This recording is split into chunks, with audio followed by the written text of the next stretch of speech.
இல்லை மாறி மாறி பிறந்த வீட்டில் அவ்வளோ விஷயங்கள் இருக்குங்க. சாப்பிட்ற விஷயமா இருக்கட்டும், ஒரு முழுமையான சுதந்திரமாக இருக்கட்டும், தன்னம்பிக்கையாக இருக்கட்டும், திறமையாக இருக்கட்டும், இதற்கெல்லாம் மிகப்பெரிய ஆணிவேர் அஸ்திவாரம் பிறந்த வீடுன்னு சொல்லியிருக்காங்க. இதற்கெல்லாம் மறுப்பு தெரிவித்து இந்த அணியில் புகுந்த வீடை என்று பேசுவதற்காக மரியாதைக்குரிய உமா ரமேஷ் அவர்கள் வருகிறார்கள். உற்சாகமான ஒரு கைத்தடல் கொடுத்துடலாம் அவங்களுக்கு. அவங்களுடைய பேச்சை கேட்க நாங்களும் ரொம்ப ஆர்வமாக இருக்கிறோம். நிறைய பட்டிமன்ற மேடைகள்லாம் பேசியிருக்கிறேன்னு சொன்னாங்க. பெரிய வாழ்த்துக்கள். வாழ்வு பெருக்கும் மதியே சக்தி, மாநிலம் காக்கும் மதியே சக்தி, தாழ்வு தடுக்கும் சதிரே சக்தி, விண்ணை அளக்கும் விரிவே சக்தி, ஊழ்வினை நீக்கும் உயர்வே சக்தி, உள்ளத்து ஒளிரும் விளக்கே சக்தி, சர்வம் சக்திமயம். சக்தி கொடு இறைவா, சக்தி கொடு. எட்டயபுரத்து சிங்கம் இவன் பெண்ணுரிமை பாடினான். புவனத்து மாதர்களை எல்லாம் புதுமை பெண்ணாக உருவேற்றினான். என்றும் எனது மதிப்பிற்குரிய மகாகவியின் திருவடிகளை வணங்கி என்னுடைய உரையை நான் தொடங்குகிறேன். அருமை அருமை அருமை. எட்டயபுரத்து கவிஞனின் திருப்பெயரை கொண்ட பெண்மணி, பேச்சுலகில் மின்னுகின்ற நட்சத்திரம், தேய்பிறை காணாத பௌர்ணமி. ஐயோ எனக்கு வெக்கமா இருக்கு, கொஞ்சம் கொஞ்சமா சொல்லுங்க மேடம். புன்னகை பூத்த முகத்துடன் பவனி வரும் வெண்ணிலவு, புதுமை கருத்துக்களை போற்றும் பெண்ணிலவு. கொஞ்சம் விடுங்க, அடுத்த வருஷத்துக்கு கொஞ்சம் இருக்கட்டும். எல்லா நட்சத்திரத்தையும் இப்பவுமே போட்டா அப்புறம் நாளைக்கு என்ன பண்ண போறீங்க? அடுத்த வருஷத்துக்கு இன்னும் பட்டியல் நீளும், இன்னும் நீளும். நகைச்சுவையை தனது கருத்தாக பேசும் சொல்லரசி, சிந்தனை பட்டிமன்றத்தில் அனல் போன்ற கருத்துக்களையும், சிரிப்பு பட்டிமன்றத்தில் குளிர்ச்சியான புனல் போன்ற கருத்துக்களையும் அள்ளித்தரும் சொல்லரசி மதிப்புக்குரிய எங்களுடைய நடுவர் அவர்களுக்கு தாழ்மையான வணக்கம். நன்றி நன்றி. நீங்க எல்லாம் அப்படியே முறைச்சு பார்க்காதீங்க. சத்தியமா நான் எதுவும் எழுதி கொடுக்கல, அவங்களா ஒரு ஆர்வத்தில் எழுதிட்டு வராங்க. அவங்க அப்படி பார்க்குறாங்க, இவளுக்கு பேமெண்ட்டும் கொடுத்து காசும் கொடுத்து கையையும் தட்டி பார்த்தீங்களா அப்படின்னு உங்களோட லுக்கு இருக்குது. மகாகவி பாரதி மட்டும் நம் அனைவரையும் உயர்த்தி பார்க்கவில்லை. இந்த விருதுநகருடைய அற்புதமான இந்த புத்தாண்டு கொண்டாட்டத்துல எங்க ஊர் பிள்ளைங்களையும் பேச வச்சு அழகு பார்ப்போம் அப்படின்னு சொல்லி எங்கள் அனைவரையும் மேடையில் ஏற்றி பேசுகின்ற நட்சத்திரங்களாக எங்களை ஜொலிக்க வைக்க எத்தனை பெரிய தியாகம் பண்ணி இங்க எவ்வளவு ஆண்கள் வந்திருக்காங்க இல்லையா? இவங்க எல்லாருமே மகாகவி பாரதியின் மறு அவதாரம். ஐயோ, இவர்கள் அவர்களுடைய தியாகத்தையும் அர்ப்பணிப்பையும் பார்க்கும் பொழுது குவிகிறது என் கரம், கவிழ்கிறது என் சிரம். அருமை அருமை. பெண்களை பெருமைப்படுத்துவது பிறந்த வீடா புகுந்த வீடா, இதான் தலைப்பு. அவ்வளவுதாங்க. நடுவர் அவர்களே, திருமணங்கள் எங்கே நிச்சயிக்கப்படுவதாக நம்முடைய பெரியவர்கள் சொல்லுவாங்க? சொர்க்கத்துல நிச்சயிக்கப்படுதுன்னு சொல்லுவாங்க. சொர்க்கத்தில் நிச்சயிக்கப்பட்ட திருமணம் சொர்க்கமா இருக்குமா நரகமா இருக்குமா? சொர்க்கத்துல நிச்சயிக்கப்பட்ட திருமணம் சொர்க்கமா தானங்க இருக்கணும். ஏதோ எங்க நடுவருக்கே கொஞ்சம் கன்ஃபியூஷன் வந்ததுல. ஆமாங்க. இப்ப கிளியர் பண்ணிடுவோம் பாருங்க. எங்க நடுவருக்கு மல்லிகை பூனா ரொம்ப பிடிக்கும். ஆமாங்க. அப்படியே பூ மார்க்கெட் பக்கம் போனாங்க. 1 கிலோ மல்லிகை பூ வாங்கி கொண்டாந்து வீட்டுல வச்சாங்க. சரி. வீடு நிறைய என்ன மணத்தது நடுவர் அவர்களே? மல்லிகை பூ வாசம். எங்க நடுவருக்கு அதிரசம்னா ரொம்ப பிடிக்கும். எப்பெல்லாம் பலகார கடைக்கு போறாங்களோ ஒரு 1 கிலோ அதிரசத்தை வாங்கி டப்பால கொட்டி வச்சிருவாங்க. வீடெல்லாம் என்ன மணக்கும் நடுவர்? அதிரச வாசமா வரும். எங்க நடுவருக்கு பிரியாணினா ரொம்ப ரொம்ப பிடிக்கும். எப்பயுமே கருவேப்பிலை புதினா செடி எல்லாம் வீட்டுல வாங்கி என்ன செய்வாங்க, வச்சுக்கிட்டே இருப்பாங்க. அவங்க வீட்டுல என்ன மணக்கும்? பிரியாணி வாசமா மணக்கும். மல்லிகைப்பூ வாங்கி வச்சா அந்த வீட்டுல மல்லிகைப்பூ மணக்குமா? அதிரசம் வாங்கி வச்சா அந்த வீட்டுல அதிரசம் மணக்குமா? ஆமா. பிரியாணி வாங்கி வச்சா பிரியாணி மணக்குமா? சொர்க்கத்துல நிச்சயிக்கப்பட்ட திருமணங்கள் மட்டும் சொர்க்கமாக இருக்குமான்னு எப்படி டவுட் வர போச்சு? ஆமா, இவங்க பேசுற பேச்சு எப்படி இருக்குது? இவங்க பேசுற பேச்சு எப்படி இருக்கு? கோழிக்கு கொழுப்பு வச்சா முனியாண்டி விலாஸ் ஹோட்டல் முன்னாடி போய் நின்னுக்கிட்டு முக்காப்லா டான்ஸ் ஆடுவோம், அந்த மாதிரி ஆடிட்டு போயிருக்கிறாங்க. இதுக்கு வேற வக்காலத்தை வாங்கி நீங்க பேசுறீங்களன்னு எனக்கு பேசுறீங்க. ஆமா. நடுவர் அவர்களே, நான் கவிதை சொல்ல போறேன். கவிதை? ஆமா. ஒரு கவிதை பேசுகிறதே, அடடா ஆச்சரியக்குறி. நீங்கள் எங்களை நிலா என்பதும் நான் உங்களை கவிதை என்பதும் மக்கள் கீழே இருக்கக்கூடிய நட்சத்திரங்கள் கைத்தட்டல் கொடுத்து கொண்டிருப்பதும் சகஜம் தானே. கவிதை எப்படி பேசணும்னு எனக்கு ரொம்ப ஒரு குழப்பமாவே இருந்தது. சரி. ஒரு 2 பட்டிமன்றம் அன்னபாரதி மேடம் அவங்க பேசின நிகழ்ச்சியை போட்டு பார்த்தேன். சரி. கவிதைனா 2 வரியில பேசணும். அந்த ஒவ்வொரு வரியையும் 2 தடவை சொல்லணும். ஓ, ஆழமா சொல்லணும், அழுத்தி சொல்லணும், திரும்ப திரும்ப சொல்லணும், சொல்லிக்கிட்டே இருக்கணும். அப்படின்னா தான் அதுக்கு பேரு கவிதை. எந்த வீடியோ போட்டு பார்த்தாங்கன்னு தெரியலையே. சரி, ஓகே, ஒரு குத்து மதிப்பா. இப்ப நான் ஒரு கவிதை சொல்ல போறேன். நான் ரொம்ப கஷ்டப்பட்டு இந்த கவிதை எழுதினேன் நடுவர் அவர்களே. அப்படியா? ரொம்ப நேரமா நான் ட்ரை பண்ணி எழுதினேன். நீங்க எவ்வளவு கஷ்டப்பட்டு நீங்க எழுதினாலும் இஷ்டப்பட்டு கேட்க ஆடியன்ஸ் இருக்காங்க, அதனால நீங்க கஷ்டப்படாம பேசுங்க. அச்சோ, நடுவர் அவர்களே, ஒரு மிஸ்டேக் ஆகி போச்சே. கவிதையை வீட்லயே வச்சுட்டு வந்துட்டீங்களா? கவிதை மறந்து போச்சு. மறந்து போச்சா? மறந்து போச்சு, மறந்து போச்சு. நான் எழுதின கவிதை மறந்து போச்சு. மறந்தே போச்சு, மறந்தே போச்சு. நான் எழுதின கவிதை மறந்து போச்சு. 2 தடவை சொன்னதுனால இது முடிஞ்சு போச்சு, முடிஞ்சு போச்சு. கவிதையே இப்ப முடிஞ்சு போச்சு. 2 தடவை சொன்னதுனால இப்ப நான் சொன்னதுதான் கவிதை. மறந்து போச்சு, மறந்து போச்சு. நான் எழுதின கவிதை மறந்தே போச்சு. உண்மையாகவே கவிதை அதுவல்ல. ஒரு பெண் தான் புகுந்த வீட்டுல திருமணமாகி சென்று அந்த வீட்டில் இருக்கக்கூடிய ஆண்மகனை மகாராஜனாக்கி அவனுக்கு கீழ் மகாராணியாக வாழ ஆசைப்படுகிறாளா, அல்லது கட்டிய அந்த கணவனை அடிமையாக்கி ஒரு அடிமைக்கு மனைவியாக வாழ ஆசைப்படுவாளா? இதுதான் என்னுடைய முதல் கேள்வி. உங்க வீட்டுல இதே பாயிண்ட் தான் நான் நிறைய மேடைகள்ல சொல்லுவேன். புத்தி இல்லாத மனைவிக்கும் புத்தி உள்ள மனைவிக்கும் வித்தியாசம் இருக்குது. புத்தி இல்லாத மனைவி தன்னுடைய கணவனை அடிமையாக்கி அந்த அடிமைக்கு பொண்டாட்டியா இருப்பா. புத்தியுள்ள மனைவியோ தன்னுடைய கணவனை ராஜாவாக்கி அந்த ராஜாவுக்கு ராணியாக இருப்பவள் தான் புத்தியுள்ள மனைவி. அதனால சொல்லுவாங்க, எங்கள் அணியில இருக்கிற எல்லாமே அப்படி மகாராணியா வாழ்ந்துட்டு இருக்கோம். நடுவர்ல இருந்து அப்படியே எடுத்துக்கோங்க. நடுவர், அப்படியே உமாஜி, அப்படியே சாந்தி மேடம், கனகாம், எல்லாமே மகாராணியா வாழ்றோம். நீங்கள் பிறந்தவர்கள் வீட்டில் கூட இளவரசி தான், ஆனால் நீங்கள் புகுந்த வீட்டில் மகாராணி என்பதை ஒருபோதும் மறந்து விடாதீர்கள். மகாராணி அப்படிங்கிற அந்த பட்டம் அவ்வளவு ஈஸியா கிடைச்சிருமா? பிரீதாக்கு திருமண ஏற்பாடு நடந்தது. சரி, உன்னை திருமண ஏற்பாடு என்கேஜ்மெண்ட் முடிஞ்ச உடனே எனது மாணவி, அதாவது உணவு இடைவேளைக்கு முன்பு மருமக எங்க இருந்தாப்ல, மாமியார் அங்க இருந்தாப்ல. நான் நோட்டீஸ் பண்ணிட்டேன். உணவு இடைவேளைக்கு பின்பு சில பல வேலைகளுக்கு பின்பு மருமகனும் மாமியாரும் பக்கத்துல உட்கார்ந்துருக்காங்க. இதுல இருந்து என்ன தெரியுது? புகுந்த வீடு தான் தீர்ப்பு சொல்ல போறாங்கன்னு அவங்களுக்கு பக்காவா தெரிஞ்சு போச்சு. இல்லாட்டி பிரீதா எதுவும் சொல்லி கொடுத்துட்டு வந்திருக்கான்னு தெரியல. திருமணம் வந்து என்கேஜ்மெண்ட் ஆயிருச்சு. சரி, மறுநாள்ல இருந்து பிரீதாவுக்கு பிரஷர் கொடுக்க ஆரம்பிச்சிட்டாங்க. நீங்க எல்லாரும் பிரீத்தி மிக்ஸி பாத்திருக்கீங்க, பிரஸ்டீஜ் குக்கர் பாத்திருக்கீங்க. எனக்கு அது பிரீதா பிரஷர் குக்கர் பாத்திருக்கீங்களா? என் பிள்ளைய பிரீதா பிரஷர் குக்கராவே மாத்திட்டாங்க. கல்யாணம் நடக்க போகுது. பிரீதா பிரஷர் குக்கரா? ஆமா, புது பிராண்ட். 10 லிட்டர் குக்கரா? ஒரு 60 லிட்டர் குக்கர். 60 லிட்டர்.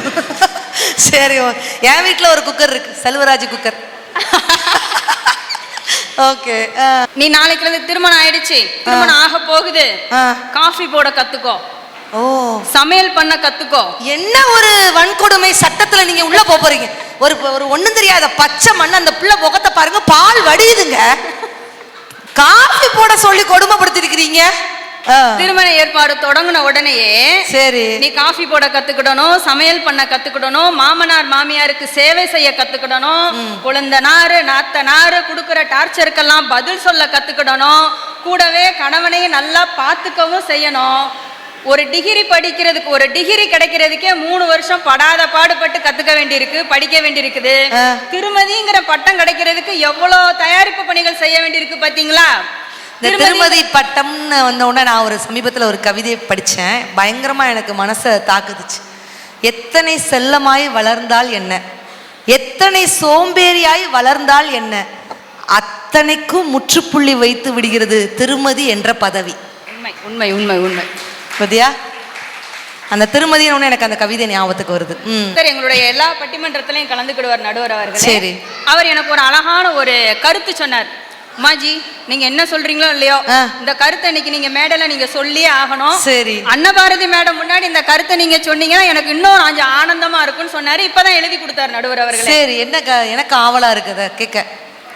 தாய்மாமன் மட்டும்தான் சீர்கொண்டு வருவாரா? நம்மளை திருமணம் செய்யக்கூடிய கணவரும் சீர்கொண்டு வருவார். ஓ, எங்க ஊர்ல கொண்டு வருவாங்க. சிங்கம் சிங்கிளா தான் வரும்.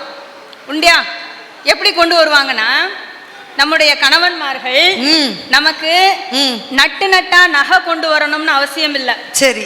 ஜொலிக்க ஜொலிக்க பட்டு பொட்டா புடவை கொண்டு வரணும்னு அவசியம் இல்ல. கட்டு கட்டா பணம் சம்பாரிச்சு கொடுக்க கூட ஆசை இல்ல. தட்டு தட்டா சீர் கொண்டு வரக்க கூட ஆசை இல்ல. ஒரே ஒரு விஷயம், என்னுடைய மனைவிக்கு என்னுடைய வாழ்க்கையில் நான் சரி பாதி கொடுப்பேன், எல்லா இடத்திலும் சுதந்திரம் கொடுப்பேன் என்ற விட்டு கொடுக்கின்ற மனப்பான்மையை கொடுத்தால் போதும். அத்துணை பெண்களுடைய வாழ்க்கையும் புகுந்த வீட்டில் சொர்க்கம்தான். யாருடைய கணவன்மார்கள்லாம் விட்டு கொடுத்தாங்களோ அங்க கைத்தட்டல் கொஞ்சம் அதிகமா இருக்கும். இவங்க ஏற்கனவே விட்டு கொடுத்துட்டு கைத்தட்ட கூட உரிமை இல்லாம நான் பக்கத்துல உட்காந்துருக்கேன், கையை சேர்த்து பிடிச்சு வச்சுட்டு உட்காந்துட்டு இருக்காப்லன்னு சொல்றாங்க. நீங்க விசு சார் அவங்களுடைய படங்கள்லாம் பாத்திருக்கீங்களா? நடுவர் பார்த்திருக்கேன், அவருடைய அரட்டை அரங்கத்திலையும் பேசியிருக்கேன். Very good ma'am. Kumudha happy என்னாச்சு? ஹாப்பி எங்க ஹாப்பி? குமுதா ஒட்டுமொத்த பட்டிமன்றம் முடிஞ்ச பிறகுதான் ஹாப்பின்னு நினைக்கிறேன். புகுந்த வீட்டுல ஒரு பெண்கள் எப்படி செயல்படணும், எப்படியெல்லாம் பொறுமையா இருக்கணும், பெண்மணி வீட்டின் கண்மணி அப்படிங்கிற மாதிரி அவருடைய திரைப்படத்துல வர்ற எல்லா படங்கள்லயுமே ஒரு முக்கியமான கதாபாத்திரத்துக்கு ஒரு சூப்பரா ஒரு பேர் வச்சிருப்பாரு நடுவர் அவர்களே. ஞாபகம் இருக்கா உங்களுக்கு? என்ன பேரு? உமா. உமா. இப்பதான் அந்த ஸ்கிரிப்டை ஏன் டச் பண்ணிருக்காங்கன்னு தெரியுது. விசு சாருடைய படங்கள் எல்லாம் எப்படி இன்றும் காலம் கடந்து பெருமை சேர்க்கிறதோ, அன்னபாரதி அவர்களுடைய பட்டிமன்றமும் காலம் கடந்து பெருமை சேர்க்க வேண்டும் என்றால் உமா என்ற நபர் உட்கார்ந்து இருக்கிற அணிக்கு தீர்ப்பு கொடுத்தா உங்க நிகழ்ச்சி அமோகமா வரும். என்ன ஒரு ஆழ்ந்த சிந்தனை. நானே யோசிச்சேன். நீங்களே யோசிச்சீங்க, அதான் ரொம்ப ஆழ்ந்த சிந்தனையா இருக்குதுன்னு நினைக்கிறேன். ஏன்னா அவருடைய படங்கள் பாத்தீங்கன்னா பல இடங்களில் நம்மை திருத்திக் கொள்ளவும் நம்மை நாமே செதுக்கிக் கொள்ளவும் அற்புதமான கதாபாத்திரமாக அந்த உமாங்கிற கதாபாத்திரம். வசனம்ங்கிறது அவ்வளவு உயிர்ப்போடு இருக்கும். விசு சாருடைய படங்கள்ல நீங்க எல்லாமே பாத்தீங்கன்னா இப்ப வரைக்கும் நீங்க திரும்ப போய் போட்டு பாருங்க, ஒவ்வொரு வசனமும் அவ்வளோ கண்ணம்மா கம்முனு கடை, அதெல்லாம் எத்தனை தடவை பார்த்தாலும் மீண்டும் மீண்டும் பார்க்க தூண்டக்கூடிய படங்கள். விசு சாருடைய அரட்டரங்கள்ல நான் பேசியிருக்கேன், டி ராஜேந்திர சாருடைய அரட்டரங்கத்திலையும் நான் பேசியிருக்கேன். சாருடைய மேடை எப்படின்னா முழுக்க முழுக்க பஞ்ச் வசனங்கள் அப்படி எதிர்பார்ப்பாங்க. ஆனால் விசு சார் வந்து உள்ள இருக்கக்கூடிய எமோஷ்னலை கொண்டு வருவார் வெளியில. உள்ள இருக்க அந்த கண்ணீரின் மூலமாக அந்த பேச்சுக்கள் வெளியில கொண்டு வர மிகப்பெரிய ஒரு காவியமா வரணும் அப்படின்னு நினைப்பவர். உண்மையிலே அவங்கெல்லாம் நமக்கு கிடைத்த ஒரு மிகப்பெரிய ஒரு ரோல் மாடல், ஒரு எடுத்துக்காட்டுன்னு நம்ம சொல்லலாம். பெண்களுக்கு பெருமை சேர்த்தது விசு சார் அப்படி சொன்னோம், மகாகவி பாரதி சொன்னோம், எங்கள் ஐயன் ஈசனும் கூட பெண்ணுக்கு பெருமை சேர்த்தான். எங்க கனக பிரதாப் அக்கா சொன்ன மாதிரி அர்த்த நாரீஸ்வரராக உமைக்கு தன்னுடைய இடபாகத்தை கொடுத்தான். நாங்களும் நடுவருக்கு இடப்பக்கத்துலதான் உட்காந்துருக்கோம். எங்களுக்கு தீர்ப்பாவது கொடுப்பாங்க நம்புறோம். கொடுத்துடலாம் தீர்ப்பு. ஜீத் சார் ஒரு பார்சல்ல கேட்டுங்க, அந்த தீர்ப்பை போற போக்குல கொடுத்துட்டு போயிரும். பிறந்த வீட்டில் நீங்கள் இளவரசிகளாக வாழலாம், ஆனால் புகுந்த வீட்டில் நீங்கள் மகாராணியாக வாழ்வீர்கள். பிறந்த வீட்டுல உங்களை நல்லா படிக்க வைக்கிறாங்க, பல லட்சம் கொடுத்து வேலை கூட வாங்கி கொடுப்பாங்க.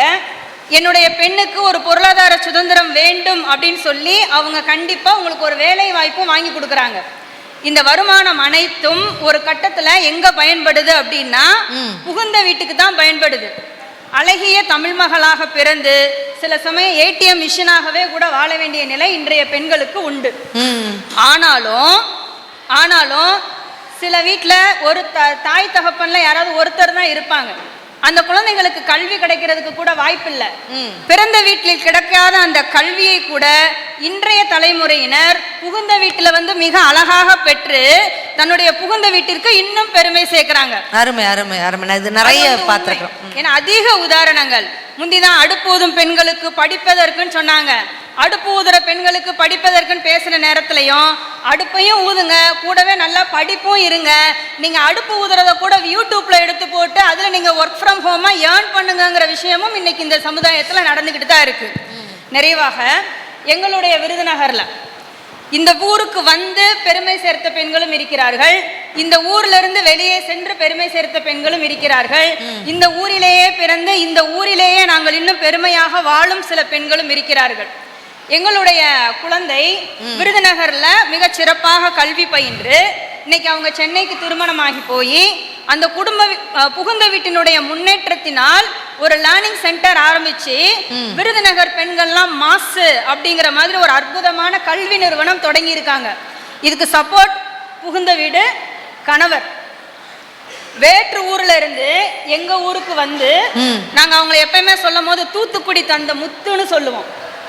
தூத்துக்குடியில இருந்து வந்து எங்க ஊருக்கு வந்து புகுந்த வீட்டுல தன்னுடைய அன்றாட பணிகளை எல்லாம் செய்தாலும் பிராணி ஹீலிங் அப்படிங்கிற ஒரு ஆன்மீக துறையில முன்னேற்றம் பெற்று இன்டர்நேஷனல் ட்ரெயினரா ஒரு பெண்மணி அவதாரம் எடுத்திருக்காங்க.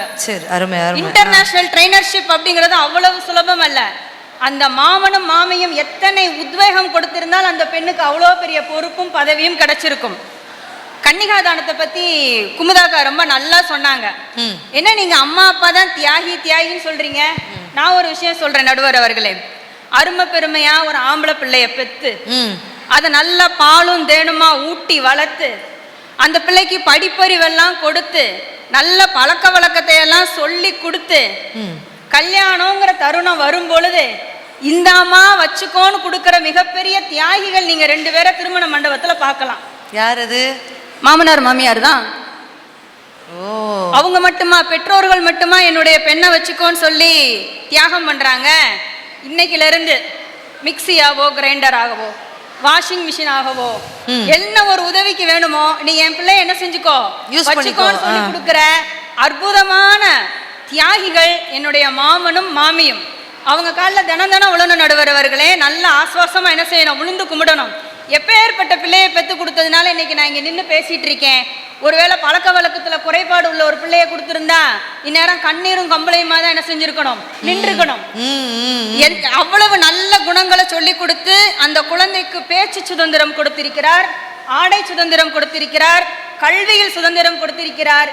இவை அனைத்தும் பெண்களுக்கு புகுந்த வீடு தரும் சகல சௌபாக்கியம் என்று சொல்லி அனைவருக்கும் புத்தாண்டு நல்வாழ்த்துக்களை சொல்லி அடுத்த ஆண்டு திருமணத்திற்கு காத்திருக்கும் அனைவரும் தட்டு தட்டா சீர் கொடுக்கிறதோடு கொஞ்சம் மனைவிக்கு விட்டு கொடுத்தும் வாழ வேண்டும் என்று என்னுடைய உரையை நிறைவு செய்கிறேன். நன்றி. பெரிய பெரிய கைத்தடல் கொடுத்துடலாம். ரொம்ப அழகான யதார்த்தமான ஒரு பேச்சு உமா ரமேஷ் அவர்கள் கொடுத்தாங்க. உங்க வீட்டுக்காரர் எங்க இருக்கிறாங்க? எங்க இருக்கிறாப்ல? Sir hi sir. Hi sir, நல்லா இருக்கீங்களா? அழகான பேச்சு, ரசித்து பார்க்கிறார். நிறைய விஷயங்கள் அவங்க சொல்லக்கூடிய பெரிய வாழ்த்துக்கள். நிறைய விஷயங்கள் அவங்க சொன்ன விஷயம் என்ன தெரியுமா? விட்டு கொடுக்கணும், விட்டு கொடுக்கணும், விட்டு கொடுக்கணும். அந்த ஒரு விஷயத்தை மட்டும் நிறைய சொன்னாங்க.